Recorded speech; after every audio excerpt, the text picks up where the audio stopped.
Hello everyone, welcome to my channel Net Education. So this channel is for all the aspirants of NT UGC Net who are preparing for education subject paper 2. So this particular video deals with naturalism philosophy part 2. So as of now we have already discussed naturalism part 1 in our previous video. जिस video में हमने naturalism philosophy के बारे में discuss किया था, इन depth में हमने स्टडी किया था by whom naturalism philosophy was given by and who was the father of naturalism philosophy. उसके साथ साथ हमने उसकी मेटाफिजिक्स, एपिस्टेमोलॉजी और एक्सोलॉजी को भी डिस्कस किया था। लेकिन जो ये पार्ट 2 है वो हमारा इन डेप्थ में डील करेगा with different forms of naturalism. उसके साथ साथ इसका क्या एम्स ऑफ एजुकेशन है, इसका क्या करिकुलम है फिलॉसफी का और क्या डिसिप्लिन है, जिसके साथ साथ कई सारी ये डीमेरिट्स यानी कि लिमिटेशंस ऑफ नेचुरलिज्म फिलॉसफी को भी डिस्कस करेगा। तो आइए स्टार्ट करते हैं। सो अभी तक हमने नेचुरलिज्म फिलॉसफी के बारे में जाना था कि नेचुरलिज्म फिलॉसफी किसने दी थी और नेचुरल फिलॉसफी के फादर कौन थे। तो आई होप आपने वो वीडियो को इन डेप्थ स्टडी कर लिया होगा क्योंकि वो बहुत ही इंपॉर्टेंट है। अगर नहीं देखी है तो आप डायरेक्टली जाके मेरे चैनल पे नेचुरल फिलॉसफी पार्ट 1 देख सकते हैं। तो नेचुरल फिलॉसफी के अकॉर्डिंग जो हमारा फिलॉसफी थी वो कंसर्न करती थी हमारे नेचुरल सेल्फ के साथ, और जिसके फादर हमारे एमिली जोला थे, जिन्होंने कहा था, एम्फसाइज किया था द इफेक्ट ऑफ हेरिडिटी और एनवायरनमेंट का किस पे, ह्यूमन नेचर पे और ह्यूमन एक्शन पे। जो इनके अकॉर्डिंग जो नेचर है वो अलोन ही हमारा क्या था, सोर्स ऑफ नॉलेज था, और जो हम जो भी इंफॉर्मेशन परसीव कर रहे हैं अपनी नेचर में और अपनी सेंसेस के थ्रू वही रियल है। हमारा जो नेचुरल वर्ल्ड है वो रियल है, और जो हमारा नेचर है उसके अपने सेट पैटर्न्स ऑफ रूल्स होते हैं, जो लॉज होते हैं जिसको इंसान मानता है। ठीक है, हमने ये सब पढ़ा था। और क्या क्या कह रहा था हमने डिस्कस, हमने इसके कुछ प्रिंसिपल्स थे उसको हमने डिस्कस किए थे जो कि बहुत ही इंपॉर्टेंट थे। जैसे कि जो वर्ल्ड है वो एक नेचुरल क्रिएशन है, जो हमारी सोल है वो कॉन्शियस मटेरियलिस्टिक सब्सटेंस है। इसके साथ साथ जो मैन है वो बेस्ट क्रिएशन है इस वर्ल्ड का, इस नेचर का। ठीक है, ये सब हमने पढ़ा था। और इसके साथ साथ हमने मेटाफिजिक्स में ये डिस्कस किया था कि नेचर ही है वो अल्टीमेट रियलिटी है, और हमें एज अ ह्यूमन बीइंग हमारा ये फ़र्ज़ है कि हम नेचर के लॉज को गवर्न करें, उसे माने। और इसके साथ साथ हमने एक हेडोनिस्टिक थ्योरी को भी डिस्कस किया था शॉर्ट में, कि हेडोनिस्टिक थ्योरी क्या थी। हेडोनिस्टिक थ्योरी के अकॉर्डिंग कि जो हमारा नेचर है उसके अंदर कुछ प्रिंसिपल्स है और लॉज है जिसे ह्यूमन बीइंग को गवर्न करना है, उसे मानना है। अगर हम नेचर के साथ अच्छे रहेंगे, नेचर को इम्पोर्टेंस देंगे, नेचर के लॉज और प्रिंसिपल्स को और उनको वैल्यू करेंगे, तो नेचर हमारे साथ अच्छा रहेगा। लेकिन जब हम नेचर के साथ कुछ छेड़छाड़ करेंगे, हम उसके लॉज के अगेंस्ट आएंगे या फिर कुछ ऐसा बदलाव करेंगे जो नेचर के हित में नहीं है, तो नेचर हमें क्या करता है, पनिश करता है। हमने ये हेडोनिस्टिक थ्योरी में पढ़ा था। आई होप आपने वो पढ़ा होगा, आपको याद होगा। आप देख लेना वीडियो में अगर आपने नहीं देखा है। इसके साथ साथ हमने एक्सोलॉजी ऑफ नेचुरलिज्म के बारे में भी डिस्कस किया था कि ये हमारे जो बिलीव नहीं करती है स्पिरिचुअल वैल्यूज़ पे, ये सिर्फ और सिर्फ बिलीव करती है हमारे नेचुरल और मटेरियलिस्टिक वर्ल्ड पे, और ये हारमनी नेचर के साथ बैठाने के यानी कि नेचर के साथ सामंजस्य बैठाने की बात करती है। और इसमें हमने क्या डिस्कस किया था, और हमने लास्ट में ये डिस्कस किया था कि इसमें हमें चाइल्ड को, बच्चे को सेंट्रल पोजीशन में लेना है, और बच्चा ही अपने नॉलेज को क्या करता है, वो एक्सप्लोर कर करके गेन करता है। और इसके अंदर प्ले वे मेथड था, यानी कि बच्चे को खेल खेल में सिखाना, नेचर के अंदर उसे इन्वॉल्व करना। जितना वो नेचर के साथ एंगेज होगा उतनी वो नेचर के बारे में जानकारी प्राप्त करेगा और सीखेगा। तो आई होप आपको ये इंट्रोडक्शन थोड़ा सा मैंने फिर से बता दिया है नेचुरलिज्म फिलॉसफी के बारे में, तो आपको समझ आया होगा। आज हम जो फॉर्म्स ऑफ नेचुरलिज्म को डिस्कस करेंगे वन बाय वन कि इसके कितने फॉर्म्स ऑफ नेचुरलिज्म हैं। जो फर्स्ट जो आपकी फॉर्म्स ऑफ नेचुरलिज्म है वो बात करता है आपके फिजिकल नेचुरलिज्म के बारे में। तो देखते हैं फिजिकल नेचुरलिज्म के बारे में क्या कहता है और ये क्या है। तो ये कहता है, ये एक स्टडी है जो एक आपके प्रोसेस ऑफ मैटर और एक्सटर्नल वर्ल्ड की बात करता है। ये एक्सप्लेन करता है आपके ह्यूमन एक्टिविटीज़ को in terms of natural laws and material objects. ठीक है, ये एम्फेसाइज करता है आपके फिजिकल साइंस को और ये इनका जो मेन जो फिजिकल नेचुरलिज्म का जो मेन मोटिव यही है, ये बताता है कि हमारा जो मटेरियल नेचुरलिज्म है वो ही रियल है, और ये एम्फेसिस करता है हमारे मटेरियल नेचुरलिज्म को, हमारे फिजिकल नेचर को, जो हम अपने आसपास ऑब्जर्व कर रहे हैं, हमारा जो फिजिकल इन्वायरमेंट है जिसमें हम रह रहे हैं, ये उसको इम्पोर्टेंस देता है, उसके लॉज के बारे में बताता है। ठीक है, फिजिकल नेचुरलिज्म। इसके साथ साथ ये एक स्टडीज होती है जो कि आपके एक्सटर्नल नेचर के बारे में बताती है। ये एक्सप्लेन करती है आपके ह्यूमन एक्टिविटीज़ को। ठीक है, ह्यूमन एक्टिविटीज़ को, यानी कि जो ह्यूमन जो एक्टिविटी करता है ये उसको एक्सप्लेन करती है, उसके एक्सपीरियंसेस को बताती है। उसके साथ साथ ये आपके मटेरियल ऑब्जेक्ट्स और नेचुरल लॉज के बारे में भी आपको इन डेप्थ नॉलेज देती है। नेचर इनके अकॉर्डिंग क्या है, एक कंप्लीट होल्ड है on the life of human being, यानी कि ह्यूमन बीइंग का, यानी कि मनुष्य के ऊपर उसके नेचर का प्रभाव है पूरी तरह से, वो नेचर के कंट्रोल में है ह्यूमन बीइंग। और जो नेचर के अंदर ह्यूमन बीइंग रहकर डिफरेंट डिफरेंट एक्टिविटीज करता है अपने सर्वाइवर के लिए। ठीक है, ये है आपकी फिजिकल नेचुरलिज्म। ये आई होप आपको समझ आया होगा पहली फॉर्म फिजिकल नेचुरलिज्म की क्या है, कि फिजिकल नेचुरलिज्म आपका ये बिलीव करता है आपके नेचर वर्ल्ड पे, यानी कि मटेरियलिस्टिक वर्ल्ड को ये इंपॉर्टेंस देता है। ये इंपॉर्टेंस देता है आपके नेचुरल लॉज के, यानी कि जो लॉज आपके नेचर ने बनाए हैं उसके को ये बिलीव करता है। उसके साथ साथ जो ह्यूमन बीइंग है जो कि अपने नेचर में रहता है और एक्टिविटी करता है अपने सर्वाइवल के लिए, ताकि वो अपना सर्वाइवल कर सके, उसको ये कंसिडर करता है। ठीक है, ये सब कुछ है आपका फिजिकल नेचुरलिज्म में। अब हम नेक्स्ट देखते हैं, नेक्स्ट क्या है। नेक्स्ट जो आपकी फॉर्म है वो वेरी इम्पॉर्टेंट है, क्योंकि ये मैकेनिकल नेचुरलिज्म के बारे में डिस्कस करता है, और ये काफ़ी आपके एग्ज़ाम में पूछा गया है कि जो मेनली आपके एक्सपोनेंट से, कि मैकेनिकल नेचुरलिज्म के जो एक्सपोनेंट कौन थे और इसके अकॉर्डिंग उनका क्या कहना था, इन्होंने क्या कहा था मैकेनिकल नेचुरलिज्म के बारे में। तो वो देखते हैं, इसके जो मेन एक्सपोनेंट थे आपके वो हर्बर्ट स्पेंसर थे और लाप्लेस थे और हर्बर्ट स्पेंसर थे। तो इनके अकॉर्डिंग जो मैकेनिकल नेचुरलिज्म है वो स्ट्रेस करता है आपके मॉडर्न साइकोलॉजी और बिहेवियरिज्म को। मॉडर्न साइकोलॉजी और बिहेवियरिज्म को मैकेनिकल नेचुरलिज्म है वो इम्पोर्टेंस देता है। इनके अकॉर्डिंग जो यूनिवर्स है, हमारा जो ब्रह्मांड है, जिस यूनिवर्स है जो हमारा, वो क्या है, एक लाइफलेस बिग मशीन है, लाइफलेस बिग मशीन है, और जिसको इंसान है जो ह्यूमन बीइंग है उसे मैनिपुलेट करता है। यानी कि जो ह्यूमन बीइंग है वो इस लाइफलेस यूनिवर्स को को क्या करता है, चलाता है। ह्यूमन बीइंग अपने नीड्स के अकॉर्डिंग इस पूरे संसार को चला रहा है, और संसार क्या है, हमारा एक लाइफलेस बिग मशीन है। ठीक है, और क्या करता है, जो ह्यूमन है वो मैनिपुलेट करता है उस मशीन को, यानी कि इस नेचर को, through Mailer and motion. This is very important. ठीक है, ये इंपॉर्टेंट है।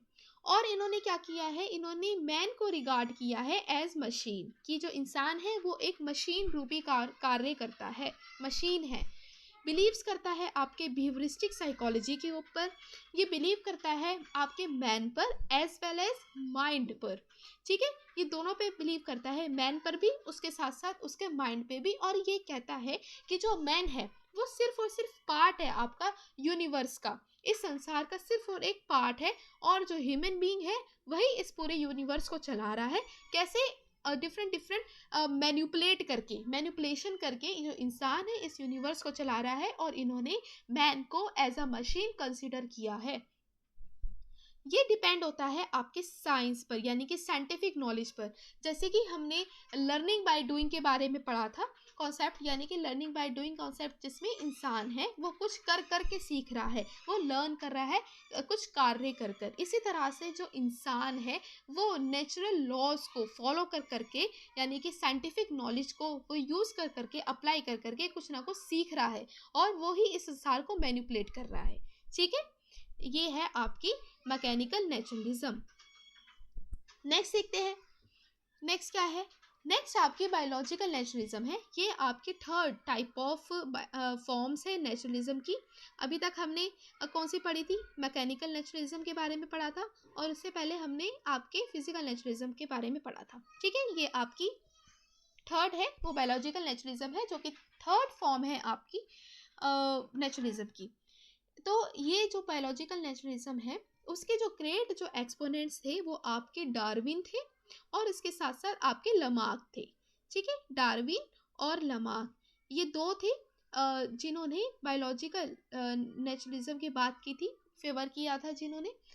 बायोलॉजिकल नेचुरलिज्म इनके अकॉर्डिंग ये है कि जो मैन है वो इवॉल्व होता है from a lower animal by a gradual process of development. यानी कि जो ह्यूमन बीइंग है, जैसे कि एक मनुष्य है, मनुष्य का कैसे इसमें आप देख सकते हो कैसे वो इवॉल्व हुआ है, हमारे पूर्वज कौन थे, हमें कैसे कैसे इन्वॉल्व हुआ है। यानी कि पहले क्या थे, इंसान जो एक एनिमल से प्रोड्यूस हुआ है, जैसे बंदर, बंदर से आए थे ना। हम तभी कहते हैं कि जो पूर्वज थे वो हमारे बंदर थे। वो ऐसा क्यों कहते हैं, क्योंकि वो एक एनिमल से इवॉल्व हुआ है। जैसे जैसे उसके अंदर, इंसान के अंदर नॉलेज आती रही, जैसे जैसे उसका जो माइंड का जो डेवलप होता गया, ऐसे ऐसे वो एक ह्यूमन बीइंग यानी कि ह्यूमन बॉडी की में आता गया। ठीक है, तो यही कह रहा है कि जो मैन है वो इवॉल्व हुआ है हमारे लोअर एनिमल से और by a gradual process of development. यानी कि जैसे जैसे इंसान में डेवलपमेंट होता गया, जैसे जैसे वो प्रोग्रेस करता गया, वैसे ही वो क्या है, उन्होंने एक कंप्लीट ह्यूमन बॉडी में अपना क्या है संरचना हो गई। Man is supreme product of evaluation, और मैन क्या है, एक सुप्रीम प्रोडक्ट है आपका इवेल्युएशन का। बायोलॉजिकल नेचुरलिज्म वो एम्फिसिस करता है कि जो मैन है, जो अर्थ पर आया है, वो किससे इन्फ्लुएंस करता है, वो इन्फ्लुएंस करता है उसकी हेरिडिटी से और साथ के साथ उसके टेम्परामेंट से, जो कि आपको जनरेशन बाय जनरेशन मिलता रहता है। और ये एक तरह का आपका नेचुरल प्रोसेस है। यानी कि ह्यूमन बीइंग अपनी एग्जिस्टेंस में कैसे आया है, अपनी हेरिडिटी के थ्रू आया है, अपने टेम्परामेंट के थ्रू आया है। इसके साथ साथ डार्विन ने सबसे इम्पॉर्टेंट जो बात की थी वो की थी आपकी survival of the fittest. This is very important कि सर्वाइवल ऑफ द फिटेस्ट क्या है और ये किसने दिया है। ये आपको एनटीए में पूछा जाता है कि सर्वाइवल ऑफ द फिटेस्ट क्या है, तो आप इसे इम्पॉर्टेंट लिख लेना, इनके नोट्स बना लेना। कहता है डार्विन है जो बिलीव करता है सर्वाइवल ऑफ द फिटेस्ट पे इन द इवेल्युएशन पे। ये बिलीव करता है कि जो लाइफ है वो एवर चेंजिंग है और क्या है, इसका नेचर है डायनामिक है और ये हमेशा चलती रहती है। यानी कि एक तरह से जो सिंपल आप एक सेट पैटर्न नहीं होता है। जैसे जैसे लाइफ है वो चलती रहती है हमारी, ये डायनामिक रहती है। इसमें किसी तरह का कांस्टेंट यानी कि कोई इसमें अ, आपका ठहराव नहीं आता। ये समय के साथ साथ बदलती रहती है, इवॉल्व कर सकती है, करती रहती है। और सर्वाइवल डिपेंड्स ऑन एडजस्टमेंट। और जो ह्यूमन बीइंग है, जो उनका सर्वाइवल है, यानी कि उनके जो जीवन में जो यानी कि उनकी जो सर्वाइवल रेट है वो किस पर डिपेंड करती है, वो उसके एडजस्टमेंट पे डिपेंड करती है। यानी कि अगर मनुष्य या ह्यूमन बीइंग अपने जीवन में या अपने जो नेचर में अच्छे से रह रहा है, एडजस्ट कर सकता है, सबके साथ इस नेचुरल लॉस के साथ सामंजस्य बिठा सकता है, तो ही वो सर्वाइव करेगा नेचर में।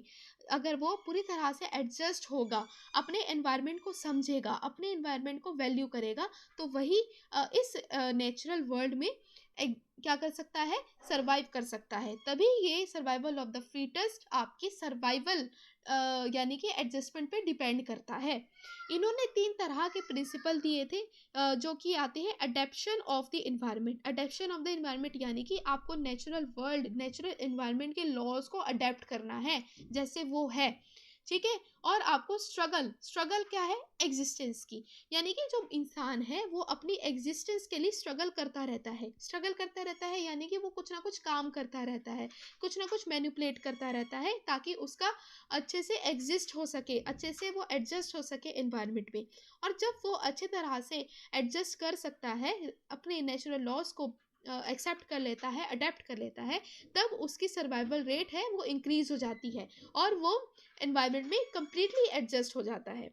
ये आपकी बायोलॉजिकल नेचुरलिज्म थी जो कि डार्विन ने दी थी और डार्विन ने सर्वाइवल ऑफ द फिटेस्ट के बारे में ये बताया था। आई होप आपको ये समझ आया होगा कि सर्वाइवल ऑफ द फिटेस्ट क्या है और इससे क्या प्रिंसिपल है। अब हम नेक्स्ट देखते हैं कि इसके क्या करेक्टरिस्टिक्स है नेचुरलिज्म की। तो पहला जो करेक्टरिस्टिक्स वो बात करता है कि जो रियलिटी है और नेचर है वो क्या है, आइडेंटिकल है। जो हमारा नेचर है वो ही हमारी अल्टीमेट रियलिटी है इस संसार की, इस वर्ल्ड की। ये बिलीव नहीं करते हैं आपके स्पिरिचुअल वर्ल्ड पे, ये रिगार्ड करते हैं आपके नॉलेज को एज अ हाईएस्ट वैल्यू, यानी कि जो आपकी साइंटिफिक नॉलेज है, जो साइंटिफिक प्रिंसिपल्स को आप यूज़ कर रहे हो, जो आपकी साइंटिफिक नॉलेज है, वही एक हाईएस्ट वैल्यू है। नेचर है वो ग्रोज करता है और इवॉल्व करता है विद पैसेज ऑफ टाइम, यानी कि जैसे जैसे इस टाइम में बदलाव आता जाता है, जैसे जैसे समय बढ़ता जाता है, वैसे ही हमारा नेचर है वो ग्रो करता रहता है, वैसे ही वो इवॉल्व करता रहता है। तो ये उस प्रिंसिपल के साथ डील करता है। नेक्स्ट कह रहा है knowledge is comprehend through senses, यानी कि जो नॉलेज हमें मिलती है वो कैसे मिलती है, अपने सेंसेस के थ्रू, यानी कि अपनी इंद्रियों का यूज करके जो भी हम इंफॉर्मेशन ले रहे हैं वो हमारी क्या है, नॉलेज है। ये नेगेटिव एजुकेशन के बारे में बात करता है। This is very important, negative education कि किसने दी थी, किसने इसकी बात की थी, हम इसको आगे इन डेप्थ में डिस्कस करेंगे नेगेटिव एजुकेशन को। अब देखते हैं advocate the inductive method where knowledge is gain through observation. जो हमारी नॉलेज है वो कैसे गेन है, वो हमारी ऑब्जर्वेशन के थ्रू हमें मिली है, यानी कि हम जितना ऑब्जर्व करते हैं, जितना अपने नेचुरल वर्ल्ड के बारे में जानते हैं, उतनी हमें नॉलेज मिलती है। आगे कह रहा है man is an offspring of nature not a segment of society. जो मैन है, जो मनुष्य है, जो इंसान है, वो एक ऑफस्प्रिंग है नेचर का, यानी कि वो नेचर से ही उसका क्या है, अंश मिला है, वो नेचर से ही हमारा मिला है, जो हमारा मैन है, ह्यूमन बीइंग है। नेक्स्ट देखते हैं, नेक्स्ट क्या है, कुछ एम्स ऑफ नेचुरलिज्म एजुकेशन है, ये बहुत इंपॉर्टेंट है। एम्स ऑफ नेचुरलिज्म एजुकेशन, यानी कि एजुकेशन में नेचुरलिज्म का क्या इंपॉर्टेंस है। तो पहला है, ये कह रहा है सेल्फ रियलाइजेशन एम। तो सेल्फ रियलाइजेशन एम के अकॉर्डिंग ये कह रहा है कि जो हमारा सेल्फ रियलाइजेशन है और सेल्फ एक्सप्रेशन है वो बेसिक एम है एजुकेशन का। जो नेचुरल जो डेवलपमेंट है और जो मैक्सिमम फ्रीडम है वो क्या है, आपकी इनेट पावर है विद इन द चाइल्ड, यानी कि हमारा मेन अल्टीमेट एम क्या है, सेल्फ रियलाइजेशन, अपने आप को जानना कि हम इस नेचर में हमारी क्या एग्जिस्टेंस है उसको जानना।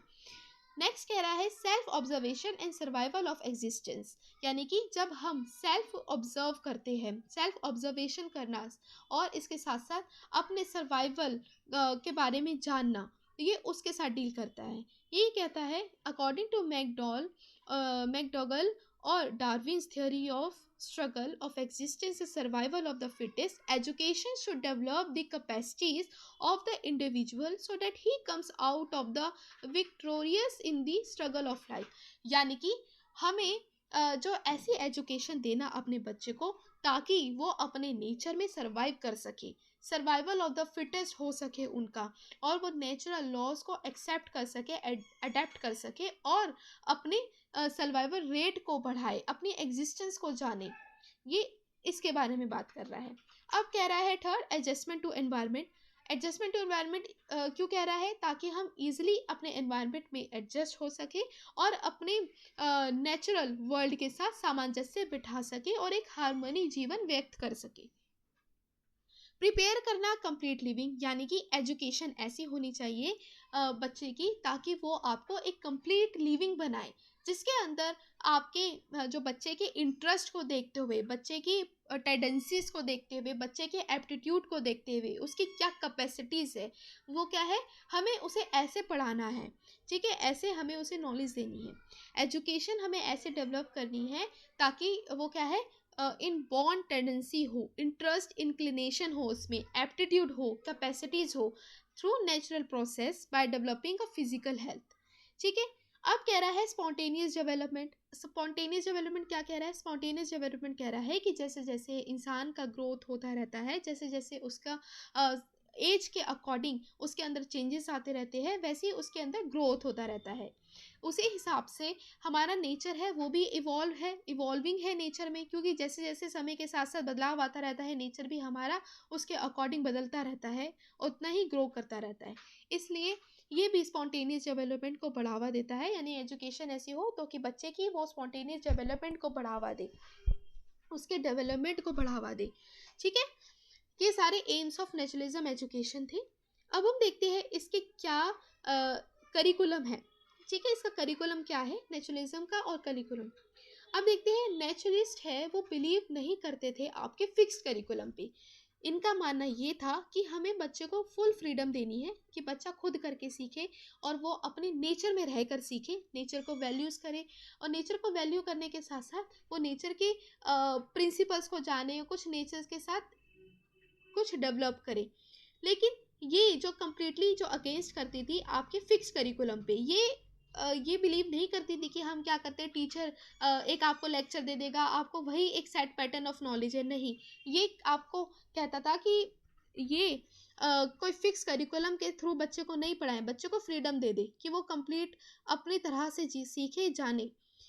करिकुलम है आपका जो चाइल्ड सेंटर्ड होना चाहिए था। चाइल्ड सेंटर्ड यानी कि बच्चा इसमें बच्चे की नीड्स के अकॉर्डिंग आपका करिकुलम होना चाहिए। बच्चे को इसमें सेंटर पोजीशन दी गई थी। ये आपको क्या करता था, ये प्लेस करता था आपकी स्किल्स को और अदर एजुकेशनल एक्टिविटीज़ को। इसके अंदर कुछ करिकुलम्स थे जो कि इसमें आपको हाईलाइट किए गए हैं, जैसे कि इसके अंदर आता था आपका गेम्स, स्पोर्ट्स आता था, फिजिकल कल्चर आता था, biology, physics, nature study, language, history, geography and other allied subjects. इसके अंदर करिकुलम आपका ऐसा हो जिसके अंदर फिजिकल एक्टिविटीज़ ज़्यादा हो, जिसमें बच्चा लर्निंग बाय डूइंग करे, कुछ करके सीखे। इसके अंदर ह्यूरिस्टिक मेथड के बारे में बात की गई थी, यानी कि जो बच्चा है वो खुद प्रॉब्लम को सॉल्व करे, उसके बारे में जाने और उसके साथ साथ फिजिकल एक्टिविटीज़ को बढ़ावा दे, फिजिकल एक्टिविटीज़ करे, अपने नेचर के बारे में स्टडी करे कि नेचर के क्या लॉज है, क्या प्रिंसिपल्स है, कि क्या उसकी ज्योग्राफी है, कि जिस जगह वो रह रहा है उसकी ज्योग्राफी को समझे कि कैसी संरचना हुई है हमारे वर्ल्ड के बारे में। तो ये सब कुछ करिकुलम में इन्वॉल्व था। करिकुलम था जो आपका जो इसमें बेस था वो साइकोलॉजी के ऊपर बेस था, यानी कि माइंड के ऊपर बेस था, ठीक है, और आपके इनबॉर्न इंस्टिंक्ट पे बेस था। ये बिलीव करता था आपकी स्टडी ऑफ साइंस सब्जेक्ट पे, साइंटिफिक नॉलेज को बढ़ावा देता था, साइंस के प्रिंसिपल्स को इंपॉर्टेंस देता था और इसके साथ साथ आपकी मैथमेटिक्स और लैंग्वेज को भी ये इंपॉर्टेंस देता था। और इसके अंदर कोई भी किसी भी तरह की प्लेस नहीं थी रिलीजियस और स्पिरिचुअल एजुकेशन पे, यानी कि स्पिरिचुअलिटी की ये बात नहीं करता था और ये स्पिरिचुअल एजुकेशन के बारे में इसमें कोई बात नहीं की गई थी करिकुलम में, ठीक है। नेक्स्ट देखते हैं, ये बहुत इंपॉर्टेंट है, नेचुरलिज्म और उसके मेथड ऑफ टीचिंग क्या है। तो नेचुरलिस्ट है जो कि आपकी कंप्लीटली अगेंस्ट थे ओल्ड ट्रेडिशनल मेथड पे, ठीक है। ये कंप्लीटली किसके अगेंस्ट थे, ओल्ड और ट्रेडिशनल मेथड पे, यानी कि जिसमें टीचर आपको आता है और लेक्चर दे देता है और वही आप क्या करते हो, उसे सही मान लेते हो, वही आप उसे नॉलेज मान लेते हो। तो ये नहीं है, ये आपकी बुकिश नॉलेज को कंप्लीटली डिनाई करता है, कंप्लीटली अगेंस्ट है।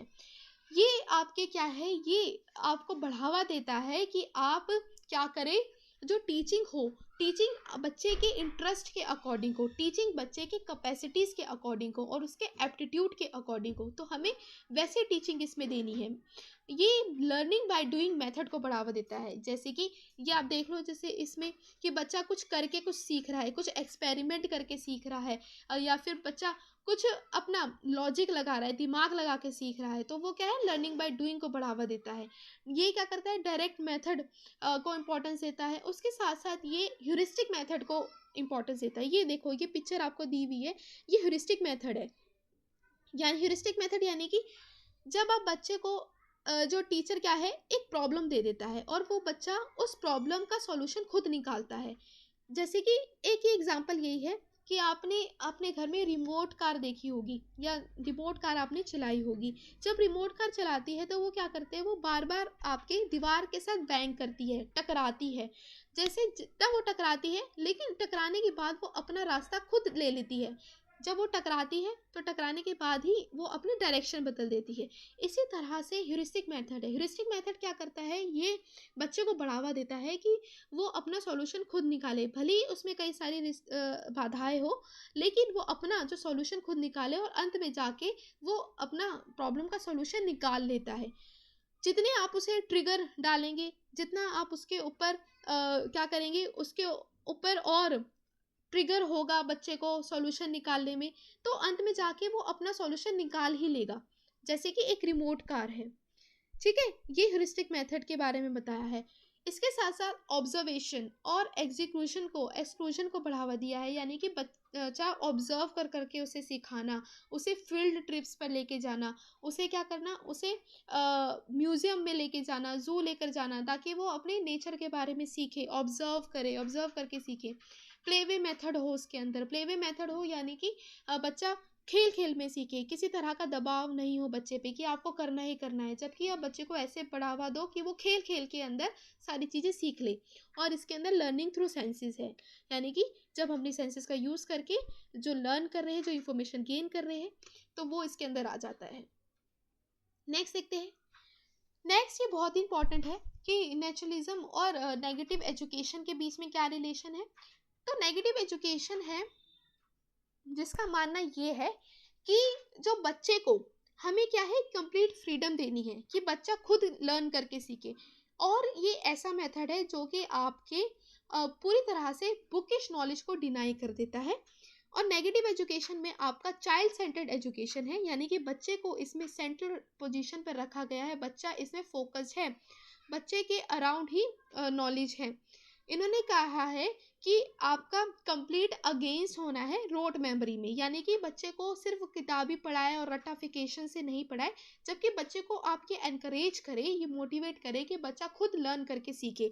और ये क्या है, ह्यूरिस्टिक एटीट्यूड को बढ़ावा देता है। ये पिक्चर आप देख सकते हो, ये पिक्चर देखो, ये पूरी तरह से अवॉइड करता है आपके बुक पे बुकिश नॉलेज को, ये चाइल्ड सेंटर एजुकेशन को बढ़ावा देता है। इसके साथ साथ ये क्या है, ये अगेंस्ट होता है आपके रोट मेमोरी पर, यानी कि किसी तरह का रोट मेमोराइजेशन नहीं होना चाहिए, और ये ह्यूरिस्टिक एटीट्यूड को बढ़ावा देता है। तो ये जो नेगेटिव एजुकेशन का जो होल जो कॉन्सेप्ट है वो आपको रूसो ने दिया है, ये है रूसो, इन्होंने नेगेटिव एजुकेशन के बारे में बात की है।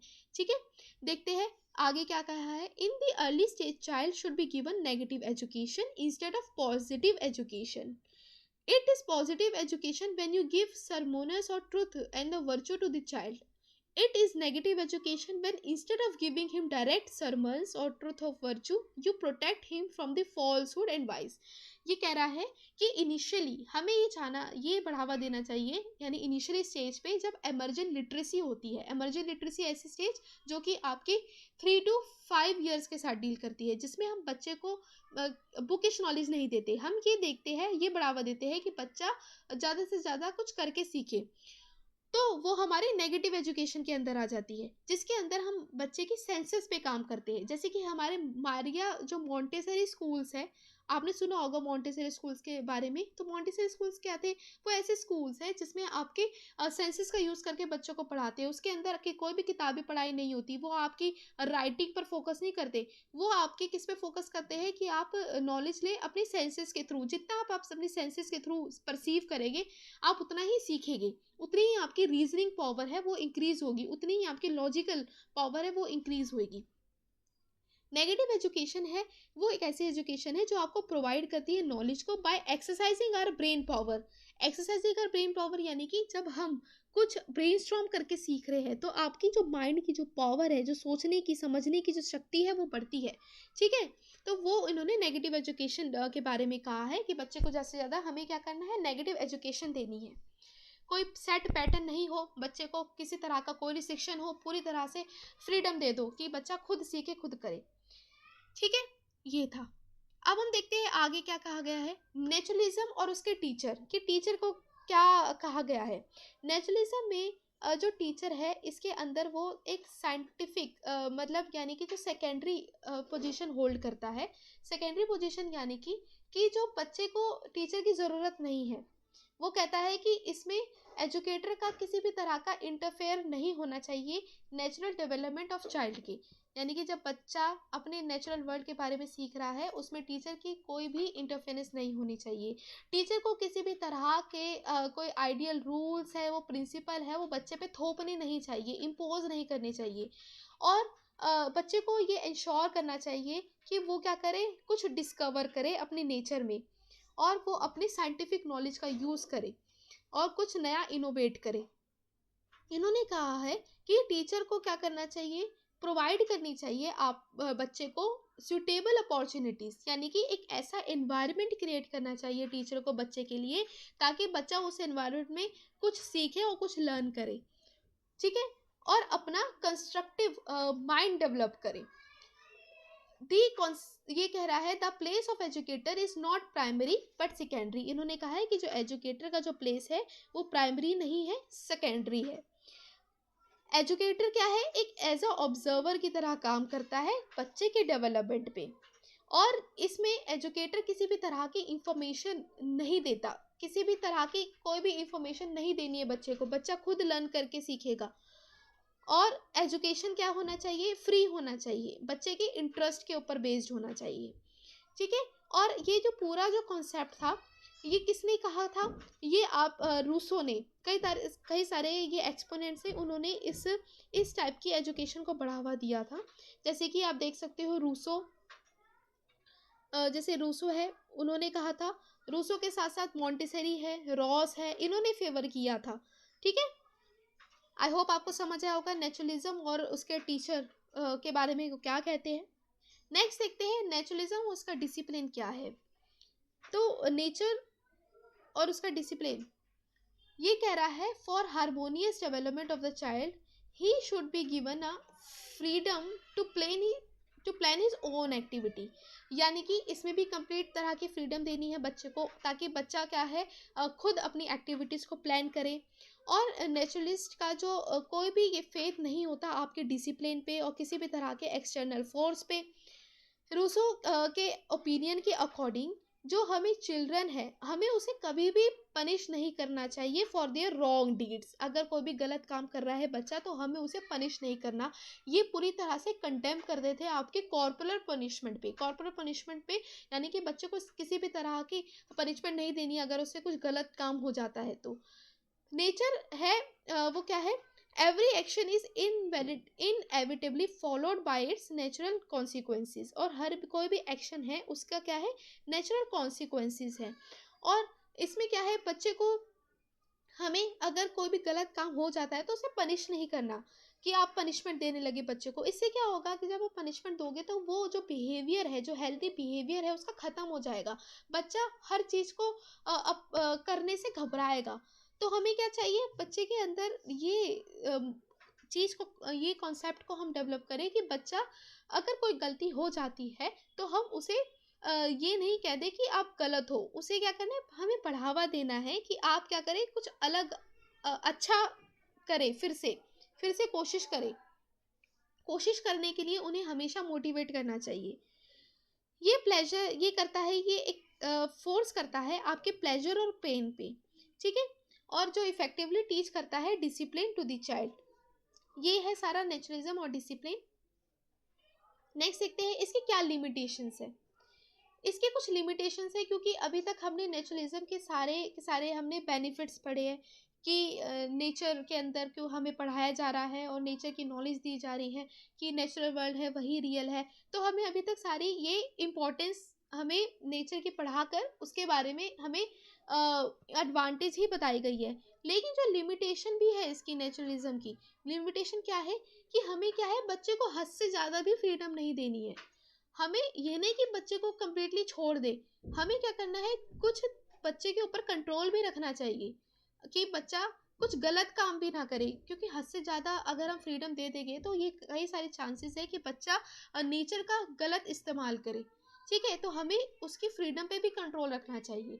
और इसके साथ साथ हमें ना सिर्फ आपके मटेरियलिस्टिक वर्ल्ड बट इसके साथ साथ आपको क्या करना चाहिए, स्पिरिचुअल वर्ल्ड के बारे में भी नॉलेज देनी चाहिए कि स्पिरिचुअल वर्ल्ड के बारे में भी पढ़ाओ, स्पिरिचुअलिटी के बारे में भी पढ़ाओ, गॉड का भी कॉन्सेप्ट इसके अंदर आना चाहिए। और कल्चरल वैल्यूज़ को भी बढ़ावा देना चाहिए कि कल्चर की वैल्यूज, सोसाइटी की वैल्यूज़, किसके अंदर इंसान या बच्चा रह रहा है उसको भी वो इम्पोर्टेंस दे, ठीक है।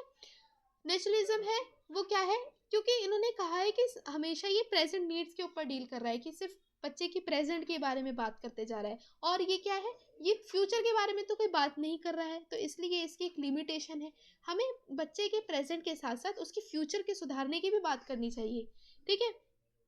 नेचुरलिज्म है हमें क्या करना चाहिए, इन्होंने पूरी तरह से ये डिनाई कर दिया कि जो टीचर है वो क्या है, सेकेंडरी उस पे है, सेकेंडरी रोल है टीचर का। लेकिन टीचर का हमेशा प्राइमरी रोल होता है।